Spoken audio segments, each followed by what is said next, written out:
C'est le soir, t'as fini les cours, tu prends la RER, et là, tu la vois, assise dans la rame, type ton style de meuf. Et tu vois qu'il y a une place juste en face d'elle. Tu vas t'asseoir, et bien évidemment tu fais mine que tu l'as pas vue et que tu t'en bats les couilles. Le train avance, tu cherches le eye contact, et puis enfin, vous vous regardez dans les yeux. Une fois, deux fois, oh putain, elle est clairement attirée, là, ça se voit. Carrément, elle t'a lâché un sourire, là, gros. Tu vois qu'elle commence à prendre ses affaires, qu'elle s'apprête à descendre. T'essaies de te remémorer hyper vite des phrases d'approche que t'as vues sur internet. Le train s'arrête, la meuf se lève, mais toi, tu bouges pas. T'es paralysé. Parce que tu viens de te rappeler que t'as une peur bleue du rejet. Alors ton cerveau, il s'est sûrement trouvé une excuse à ce moment-là. Non, mais c'est trop bizarre d'aborder une fille dans la rue comme ça, dans le train. Non, mais de toute façon, moi, j'ai pas le temps, faut que je rentre chez moi, là, j'ai pas le temps à perdre de descendre de la station. Tu viens encore de louper une occasion, gros.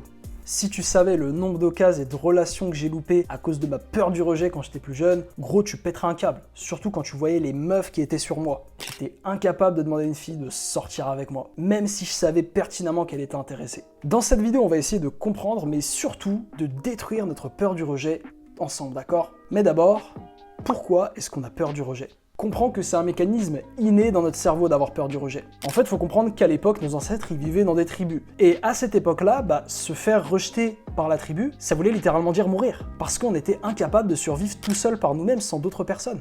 Et entre-temps, faut comprendre que notre cerveau, il s'est pas mis à jour. Il est resté bloqué dans la préhistoire, ce connard. Alors que concrètement, se faire rejeter par une meuf aujourd'hui, si par exemple t'es en public, de 1, les gens s'en battront les couilles, et de 2, même s'ils te jugent, ils font pas partie de ta tribu. Et même, pire des cas, si tu te fais rejeter par une meuf dans ton groupe d'amis et que t'as peur de te faire exclure, tu peux toujours en retrouver un. On a Discord, on a Twitter, on a YouTube, on a plein d'applis comme ça où tu peux limite te retrouver des amis quand tu veux. Il y a une chose qu'on n'arrive pas à comprendre quand on a peur du rejet, c'est littéralement qu'on n'a rien à perdre.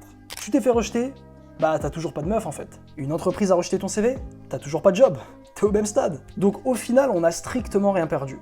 Ah si en fait, on a perdu une chose, c'est l'histoire qu'on s'est faite dans notre tête. Et c'est exactement ce qui m'est arrivé l'année dernière. Il y avait une fille dans ma classe qui m'attirait, qui était plutôt pas mal. On s'entendait bien, elle rigolait à mes blagues, elle répondait à mes messages, il y avait une bonne vibe. Elle a carrément à un moment donné accepté ma demande de date. Et gros, à ce moment-là, je me suis imaginé toute l'histoire de notre vie dans ma tête. Je nous imaginais tous les deux faire des sorties ciné, au restaurant, en train d'aller visiter des trucs à Paris, des musées, des machins. Bref, je me faisais une vie dans ma tête que j'aurais eu avec cette meuf-là. Et devine ce qui s'est passé, gros.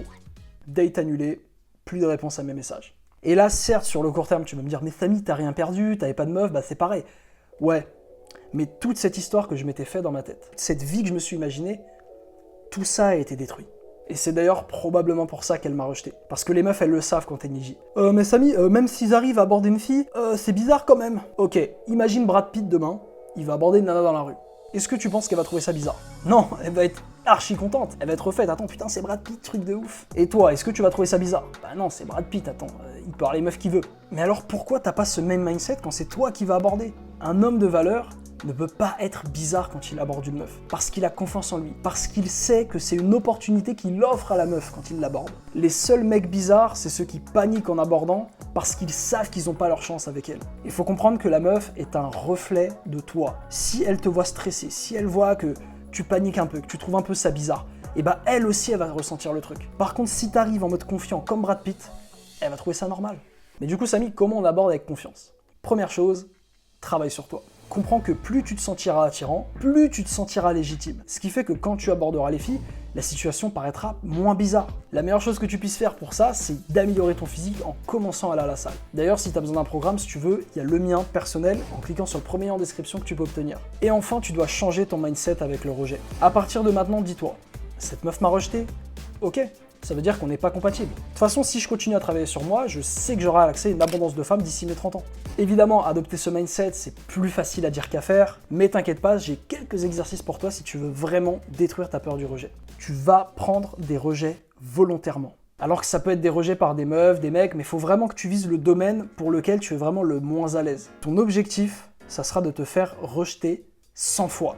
Et là, je peux te dire, mon pote, après 100 rejets, tu vas développer un putain de totem d'immunité et t'en aurais plus rien à cirer de t'être fait rejeter. Et pour être totalement transparent avec toi, j'ai pas atteint ce nombre de rejets. L'année dernière, quand je me suis relancé dans le dating market et que je me suis mis à aborder dans la rue, j'ai enchaîné peut-être une vingtaine, une trentaine de rejets, pas plus. Je suis sorti du dating market pour me concentrer sur mes objectifs et mon corps et mon développement personnel. Entre ce moment-là, j'ai quand même réussi à aborder quelques fois. Alors évidemment, j'ai perdu la main parce que c'est un truc qu'il faut entretenir, comme je t'ai dit, mais je suis quand même capable de le faire et juste ça, c'est énorme de se sentir que tu es capable d'aborder n'importe quelle meuf, que t'en as rien à foutre. Et d'ailleurs, je compte même retourner sur le dating market en septembre, parce que je suis pas le genre de mec qui te dit « fais ce que je dis, fais pas ce que je fais ». Donc si t'es intéressé par ça, si t'es intéressé par mon évolution, abonne-toi à cette chaîne pour ne pas manquer ça. Tu peux aussi rejoindre le groupe Discord sur lequel je suis, sur lequel je documente un peu toute mon aventure YouTube, et puis tu auras aussi accès à la communauté des futurs top 1%, de mecs comme toi qui auront envie de progresser. Voilà mon pote, c'était tout pour cette vidéo. Sur ce, je te dis à la prochaine. Allez, ciao!